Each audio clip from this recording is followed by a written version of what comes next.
this into one of them.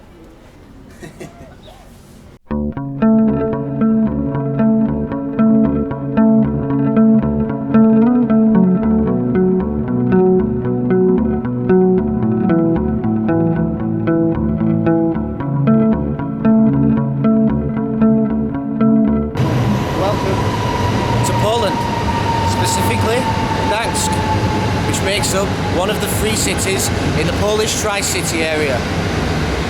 It's a lovely Polish summer. I love coming here in May. This is my third time in Poland, and each time I've come back in the same month. It's really hot. We're kind of sheltered here from the sun, but I shouldn't be wearing all black. Anyhow, I'm here for the bank holiday weekend, and I'm waiting for my train to Gdynia, the smallest of the three cities, where I'll spend the morning mooching around before heading up to Sopot, known as the premier party and holiday destination for Polish people in summer. You'll find £1 million houses and some of the best nightclubs in the country. A ticket one way to Gdynia from Gdańsk cost me 8 zloty, which is exactly £1.60. I know it's only around 15 minutes travel, but that is still exceptional value to travel from one city to another.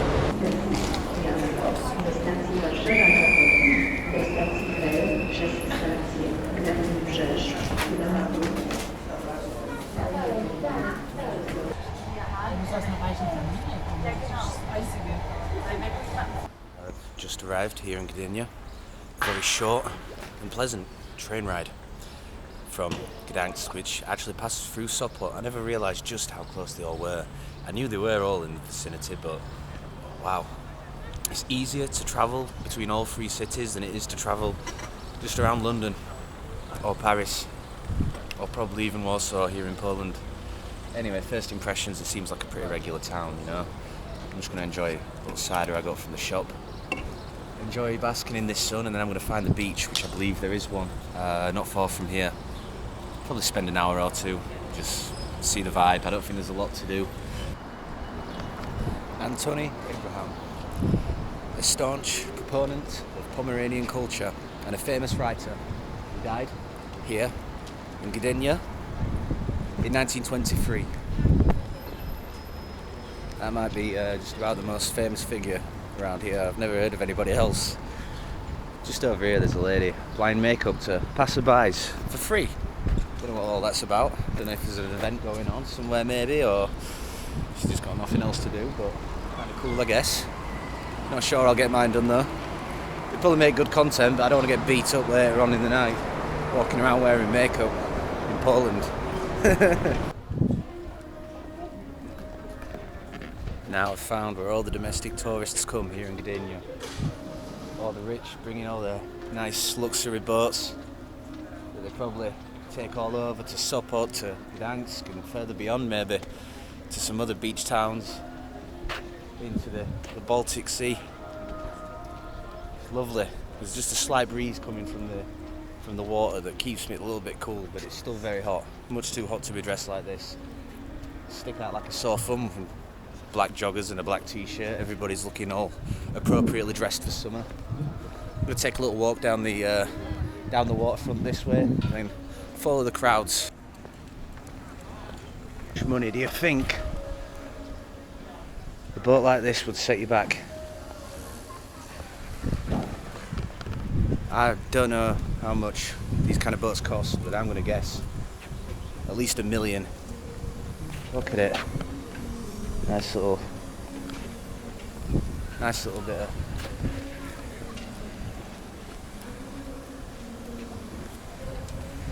well out of my budget.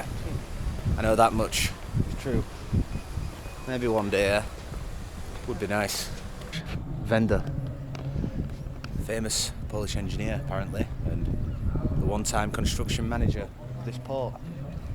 Died in the late 1940s, so it was some time ago that he built it. I'd imagine very different kind of boats would use it, probably more industrial, trade. Not these luxury liners that you see at the side. Right over there seems to be some kind of free concert going on, so let's take a long walk around and check it out. Free show? Why not? After seeing all those luxury boats on that pretty little waterfront, how's this for a contrast? Presumably built and used in the 60s, 70s, back during the communist rule. I think it's seen better days, fallen into disrepair. Now there's a pay-as-you-go Carparg, where all the workers probably used to park their cars back when it was in operation. I'm not sure if the building is even used for anything these days. Now for an imposing bit of architecture. Look it out. The Navy destroyer for the public to explore. You have to buy tickets over there at that booth. On the way back, let's see how much that costs. Could be interesting to have a little mooch around. I don't think I've ever been on a Navy warship before.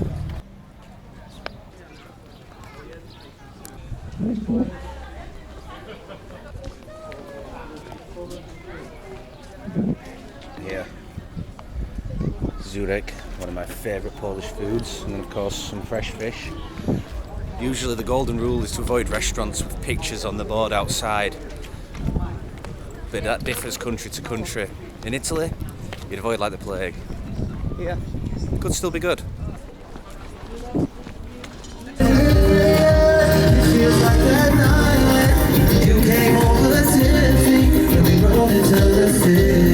Going to a pretty small crowd, eh?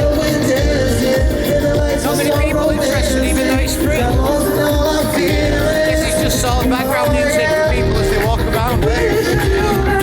Sounds alright. Some kind of mini festival here. I suppose that'll be the main stage. Maybe it's just warming up. I don't know if this is going to be today or what. Quiet, peaceful corner. But otherwise quite noisy and bustling seafront. A place to come and grab a nice rum punch or a double. But nothing yet. Nothing's open. Not that I'd be so interested in the burgers or the corn dogs. I don't mind a nice drink, sitting and watching the water. There'll be somewhere I can grab a beer.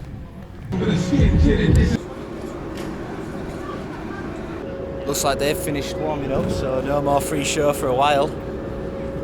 Just over an hour to kill before I'm allowed to have a little self-guided wander around the World War II warship. So, what can I do with that amount of time to kill after already having walked around the entire waterfront? If you guessed, go and drink a beer or two, you got it right. Of course, that's what I'm about to do. 14 zloty, £2.80 in 2024. Cheers. I have my ticket, which comes with a little leaflet, which serves as my guide, as it's a self-guided little tour. You just wander around at your own leisure. It cost me 30 zloty, which is just a little bit more than 2 pints of Tyskie at the bar I was just at. Not horrendous value, that's like £5 to visit this glorious, historic ship. Need to have a little read of it because, well, I want to relay some information and some historical facts to you, and yet I don't know anything about it, so let's go. Hello. Here. So, there's a way. You have to go around the whole sort of cycle, as I was instructed. Cool. My first time standing on a Navy warship, and a historical World War II one at that. I've been on cruise ships, ferries, speedboats, other kinds of boats that I can't think of right now, but never a former Navy destroyer. Here we have sort of a disassembled torpedo. Amazing to think all the engineering that goes on just to create a weapon of death. But here it says that this ship, Op Lishkavicha, was built in John Samuel White shipyard in Cowes, England. Anti-submarine warfare, manufactured in the USSR. This is really a global effort. built in England, modified to be even more of a potent death machine by the USSR, and used in Poland. Anti-surface and anti-aircraft. So this is like a turret that would have been manned, presumably by 2 people, loaded here with the anti-aircraft missiles and fired. Where would the firing mechanism be?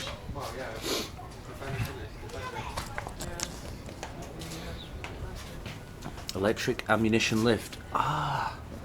So this is what they would use to load them inside. You would put these bad boys, look at the size of them. Jesus, you wouldn't want to be hit with one of these, would you? It's heavy.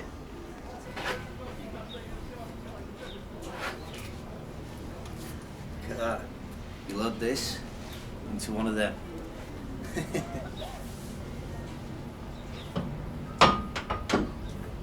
And here is the turret from which they'd be fired. So imagine you just aim these towards an aircraft that was flying over, and hopefully if you got good aim, straight out the sky. Because can you imagine a little bomber plane being hit by one of those that size? Wouldn't be a good outcome. Something I have just learned is that in the town of Cowes on the Isle of Wight, this ship was active in 1942, defending the town against air attacks from enemies. So this anti-aircraft turret was instrumental in defending the Isle of Wight against the Axis. Amazing. Dotarł do Polski 1 grudnia 1947 żołnierzy. Some of these displays in the museum, I've found out that this ship is now a symbol of the Polish Navy thanks to the heroism of all on board during World War II campaigns. And also to me it serves somewhat as a symbol of friendship between Britain and Poland, as well, if it wasn't for the cooperation between both, it wouldn't have been used to successfully defend the Isle of Wight against the Nazis. Obviously, it's not all sunshine and rainbows, and there were many failings in our responsibility to defend Poland against the Nazis in the first place. However, this is perhaps a brighter tribute to the friendship between our countries that endures today. As you can see, in view of the threat of war, the Polish and British consultations in 1939 resulted in a decision to send Polish destroyers to the United Kingdom. They reached the destination after the German attack on Poland. It makes me feel somewhat even guiltier now that we failed to save them from the absolute smashing they received from the Third Reich. As you might imagine, the commander of the warship received some pretty good distinctions and medals for his efforts in leading the Cross of Valour, the Maritime Medal of the Polish Navy, the Star for the whole entirety of the war from 39 to 45, the Atlantic Star, the Italy Star, and the Norwegian Defence Medal. Quite a distinguished commander, and rightfully so. You'd have guys on board shooting down planes themselves with guns and shooting down sea mines. Here's the vast array of weaponry that they would keep in their storeroom during the Second World War.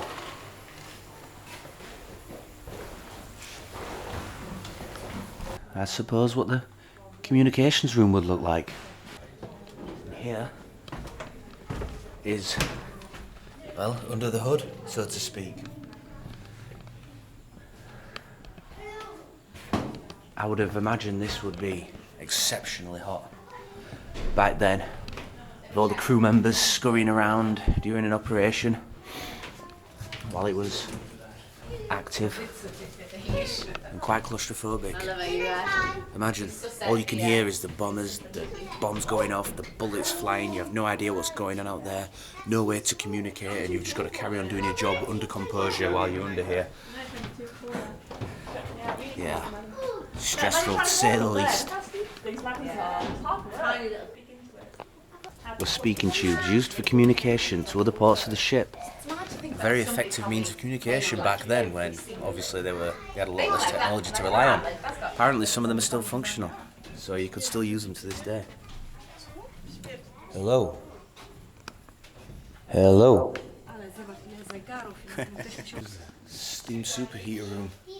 Funnily enough now, stands as the coolest part of the museum. But back then this would have heated the ship. And when the three boilers were all working at the same time, it could reach its highest speeds while it was traversing through the water. Jamie? My legs are ready.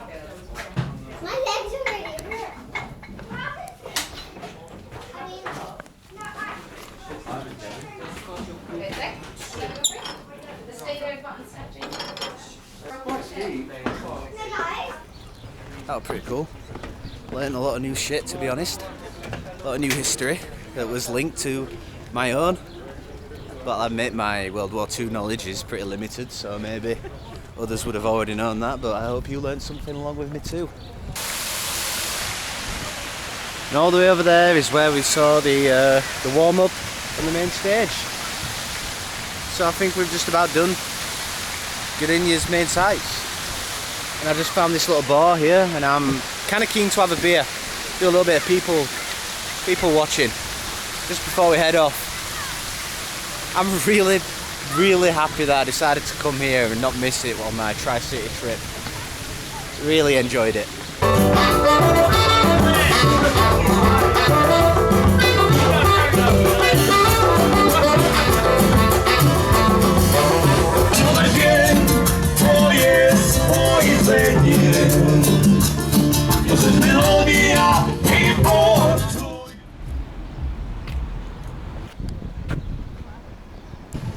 That concludes my day trip to Gdynia.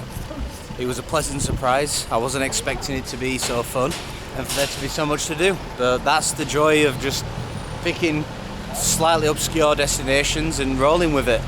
You tend to find that they can be, you know, they have a lot more to offer than some of the ones that are more famous. I've had a great day. I'm now going to go inside and get a ticket to Sopot, where I will continue my Tri-City adventure. Stay tuned for part 2 when I go to Sopot. Cheers.